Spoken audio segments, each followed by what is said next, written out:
নমস্কার প্রিয় খড়দহবাসী, প্রিয় রাজ্যবাসী, আপনাদের সকলকে জাতীয়তাবাদী গৈরিক অভিনন্দন জানাই। আমি খড়দার ভূমিপুত্র, এখানেই জন্ম, এখানেই বেড়ে ওঠা। স্থানীয় রহরা রামকৃষ্ণ মিশন বালক আশ্রমে আমার পঠন পাঠন, পরবর্তীকালে কৃষিবিজ্ঞান নিয়ে আমার উচ্চশিক্ষা। যেহেতু খড়দার বাসিন্দা, সেজন্য খড়দহকে আমি নিবিড়ভাবে চিনি, জানি। খড়দার সুখ দুঃখের কথা আমি জানি, সমস্যার কথা জানি। এই সমস্যা আমাকে দীর্ঘদিন ধরে নাড়া দিয়েছে। বর্তমানে আমাকে বিজেপির প্রার্থী করার পর আমার মনে হয়েছে আমি জেতার পর খড়দার সার্বিক উন্নয়ন করতে পারব। যে দীর্ঘদিনের সমস্যা আছে, এই সমস্যার সমাধান হবে। এই সমস্যা নানান রকম, নানাভাবে আমি এটা লেখার চেষ্টাও করছি কয়েক বছর ধরে। তারই অন্যতম হচ্ছে খড়দা স্টেশনের রোডের সংকীর্ণতা, অফিস টাইমে যানজট, হাঁসফাঁস করা অবস্থা। এ থেকে খড়দহবাসীকে মুক্তি দিতেই হবে। কিভাবে সকলকে উপযুক্তভাবে আমরা বন্দোবস্ত করে কারোর যাতে ব্যবসার ক্ষতি না হয়, সেটি মাথায় রেখে সকলকে সঙ্গে নিয়ে পরিকল্পনা করে যে দীর্ঘদিনের সমস্যা ওরাল পুল, সেটি আমার লক্ষ্য থাকবে। খড়দার মানুষের যে মূলত সমস্যা, স্বাস্থ্য, শিক্ষা, কর্মসংস্থান, নাগরিক স্বাচ্ছন্দ্য, আরও অন্য বিষয় তো আছেই। এখানে রহরা রামকৃষ্ণ মিশনের মতো একটি বিখ্যাত বিদ্যালয় আছে। এছাড়াও কল্যাণনগর রহরা ভবনাথ বিদ্যালয়, শিবনাথ এবং অন্যান্য নামকরা স্কুল আছে। তো এই স্কুল থেকে যারা উত্তীর্ণ হয়ে বৃহত্তর ক্ষেত্রে প্রতিষ্ঠিত হয়েছেন, এখনও নিয়মিত ভালো ছাত্রদের এখানে রচনা করা হয়।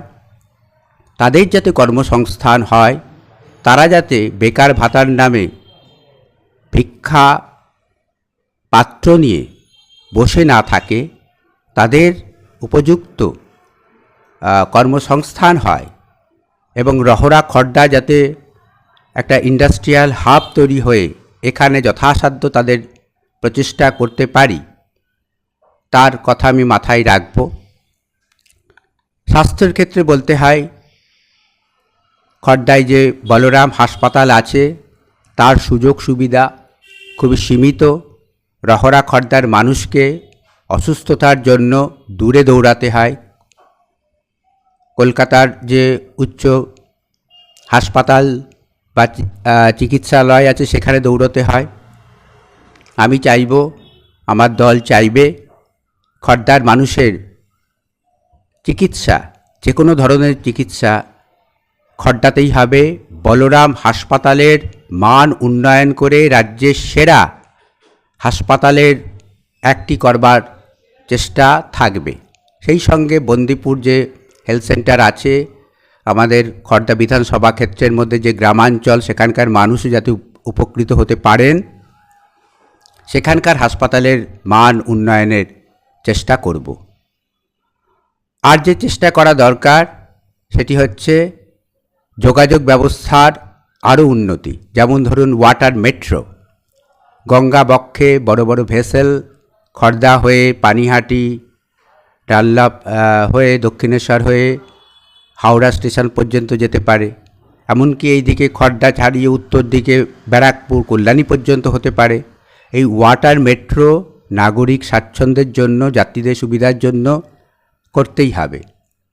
এছাড়া তো কেন্দ্রীয় সরকার আগামী দিনে ব্যারাকপুর পর্যন্ত যে মেট্রো রেলের কথা ভেবেছে, পরিকল্পনা করেছে, তা তৈরি হলে, দ্রুত তৈরি হলে খড়দার মানুষের উপকারে আসবে। এছাড়া স্টেশন রোডে সঙ্গে সমান্তরাল আরেকটি নতুন রাস্তা বের করতে পারা যায় কি না, টাটা গেট থেকে থাপার মাঠ হয়ে চৌধুরী মোড় পর্যন্ত একটি রাস্তা, সমান্তরাল রাস্তা, সেটি করে এই স্টেশন রোডের উপর চাপ কমানো যায় কি না সেটি ভাবব। রহরা খর্দা শিক্ষা, সংস্কৃতি, শিল্প, খেলাধুলা ইত্যাদি ক্ষেত্রেও ভারত সেরা। এরকম আর্ট একাডেমি, ক্রীড়া একাডেমি তৈরি করে, সাহিত্য একাডেমি তৈরি করে এখানকার মানুষকে শিল্প সংস্কৃতি চর্চার অভিমুখে নিয়ে যাবার চেষ্টা থাকবে। আমি নিয়মিত যোগাযোগ রাখি খর্দার যারা কবি, শিল্পী, সাহিত্যিক এবং খেলাধুলার জগতের মানুষের সঙ্গে। এখান থেকে আরও নতুন করে মণিমাণিক্য উঠে আসুক। খর্দার মানুষের মধ্যে সম্ভাবনা প্রচুর, অনন্ত। তো তারা যাতে বৃহত্তর ক্ষেত্রে প্রতিষ্ঠিত হয় আমি এই চেষ্টা করব। নাগরিক স্বাচ্ছন্দ্যের বিষয়টা আমি ভোটের প্রচারে গিয়েও দেখছি। রাস্তাঘাট, আলো, এগুলো যদিও পৌরসভা এবং পঞ্চায়েতের কাজ, কিন্তু খর্দায় পদ্মফুল ফুটলে, আমি জয়যুক্ত হলে পরবর্তী সময়ে খর্দা পুরসভা, খর্দার যে পঞ্চায়েতগুলো বিজেপির অধীনে আসবে এবং বিজেপির উপযুক্ত কার্যকর্তারা তার উন্নয়নের জন্য যথাসাধ্য চেষ্টা করে নাগরিকদের স্বাচ্ছন্দ্য দেবেন বিশ্বাস করি। খর্দা যাতে এডুকেশনাল হাব বিস্তারিতভাবে তৈরি হয়। স্বামী পূর্ণানন্দজি মহারাজ রহরা রামকৃষ্ণ মিশন বালকাশ্রমকে কেন্দ্র করে যে স্বপ্ন দেখেছিলেন, অনেক শিক্ষা প্রতিষ্ঠান এখানে আছে, তার পাশাপাশি তার সম্প্রসারণ, নতুন শিক্ষা প্রতিষ্ঠান তৈরি করে, কলেজ তৈরি করে, ইঞ্জিনিয়ারিং কলেজ তৈরি করে এই এডুকেশনাল হাব তাকে পূর্ণতা দেব। আর একটি বিশেষ কথা, খর্দা আধ্যাত্মিক ক্ষেত্র, এই মন্দিরগুলোকে কেন্দ্র করে টেম্পল ট্যুরিজম করে নানান মানুষের কর্মসংস্থান করা যায় কি না, স্থানীয় ব্যবসায়ীদের সামনে আনা যায় কি না, সেই চেষ্টা থাকবে। নিত্যানন্দ জাহ্নবা দেবীর নামে একটি মহিলা মহাবিদ্যালয় কলেজ এখানে হবে। এখানে যে ভিসি কলেজ আছে কেবলমাত্র সায়েন্স পড়ানো হয়, আর্টস, কমার্স, অন্যান্য বিষয়গুলো এখানে পড়ানো হবে। আরও অনেক পরিকল্পনা আছে, পরবর্তী ক্ষেত্রে আপনাদের কাছে যাব, বলবো। আমার লেখালেখিগুলো সেগুলো আপনারা শেয়ার করুন, সেগুলো দেখুন। সকলকে নমস্কার।